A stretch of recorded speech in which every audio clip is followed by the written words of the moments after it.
নারিকেলের নাড়ু, বাদাম তিলের নাড়ু তো অনেক খেয়েছেন। আজকে আমি আপনাদের সাথে শেয়ার করব চাল ভাজার নাড়ু। এই নাড়ুটা খেতে কিন্তু অনেক বেশি মজা লাগে আর তৈরি করাও খুবই সহজ।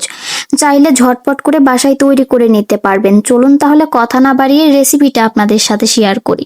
এই নাড়ুটা তৈরি করার জন্য প্রথমেই আমাদের লাগবে চাল। এখানে আমি ভাত রান্না করার চাল নিয়েছি 1 কাপ। এরপর নিয়েছি বাদাম, বাদামের খোসাটা ছাড়িয়ে নিয়েছি। এখন এই চাল এবং বাদামটাকে ভালোভাবে ভেজে নিব।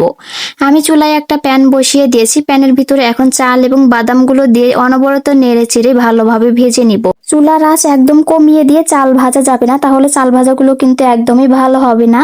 আমি চাল এবং বাদামটা ভালোভাবে ভেজে নিয়েছি। এখন এগুলোকে চুলা থেকে নামিয়ে ঠান্ডা করে নিব। চুলা থেকে নামিয়ে ঠান্ডা করে নেওয়ার পর এগুলোকে আমি ব্লেন্ডারে দিয়ে ব্লেন্ড করে নিব। আমি পুরোপুরি ঠান্ডা করে নিয়েছি। এখন ব্লেন্ডারে ব্লেন্ড করে নিব। আপনারা শিলপাটায়ও বেটে নিতে পারেন। চাল এবং বাদামটা ভালোভাবে ব্লেন্ডারে গুঁড়ো করে নিয়েছি। এখন এগুলোকে একটা চালনি দিয়ে চেলে নিব। চেলে নেওয়ার কারণে গুঁড়াগুলো একদম আলাদা হয়ে যাবে। চেলে নিয়ে নাড়ু তৈরি করলে নাড়ুগুলো কিন্তু অনেক বেশি সুন্দর হবে। চেলে নেওয়ার পর এতগুলো আধ ভাঙা চাল বেরিয়েছে, দেখতেই পাচ্ছেন। এগুলো সহ নাড়ু তৈরি করলে নাড়ুগুলো কিন্তু পারফেক্ট হতো না। এখন এই চাল এবং বাদামের গুঁড়াগুলো দিয়ে আমি নাড়ু তৈরি করব। চুলায় একটা প্যান বসিয়ে দিয়েছি। প্যানে দিয়ে দিব 1/3 কাপ চিনি।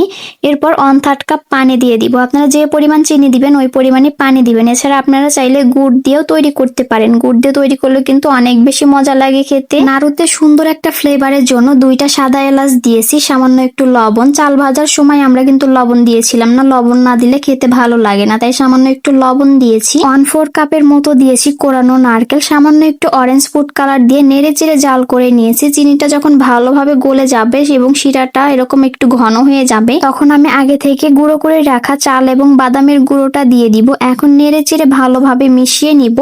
পানিটা যখন টেনে আসবে তখন এটাকে আমি চুলা থেকে নামিয়ে নিব।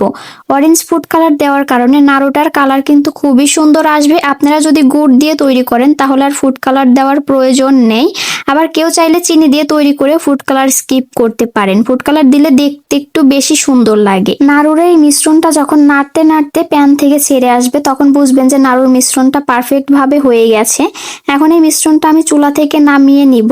নামিয়ে হালকা একটু ঠান্ডা হওয়ার পর নাড়ুগুলো আমি তৈরি করে নিব। বেশি গরম থাকতে নাড়ু তৈরি করতে গেলে হাতটা কিন্তু একদম লাল হয়ে যাবে, তাই চেষ্টা করবেন নাড়ুর মিশ্রণটা যখন হালকা একটু ঠান্ডা হয়ে যাবে তখন নাড়ুগুলো তৈরি করার। আমি একটা নাড়ু তৈরি করে নিয়েছি। এখন এইভাবে করে সবগুলো নাড়ু আমি তৈরি করে নিব। নাড়ুর সাইজটা আমি বেশি বড় করছি না, মাঝারিতেই রেখেছি। আপনারা আপনাদের পছন্দ মতো সাইজ অনুযায়ী তৈরি করে নেবেন। আমি সবগুলো নাড়ুই তৈরি করে নিয়েছি। নাড়ুগুলো তৈরি করার পর কিন্তু দেখতে অনেক বেশি সুন্দর লাগছে। আমি একটা নাড়ু আপনাদের সাথে একটু ভেঙে শেয়ার করছি যে কতটা বেশি পারফেক্ট হয়েছে এবং খেতেও অনেক বেশি মজা হয়েছিল।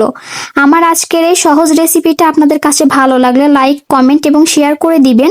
আমার ইউটিউব চ্যানেলটি সাবস্ক্রাইব করে পাশেই থাকবেন। আজকের মতো এখানেই বিদায় নিচ্ছি। ভালো থাকবেন সবাই। আল্লাহ হাফেজ।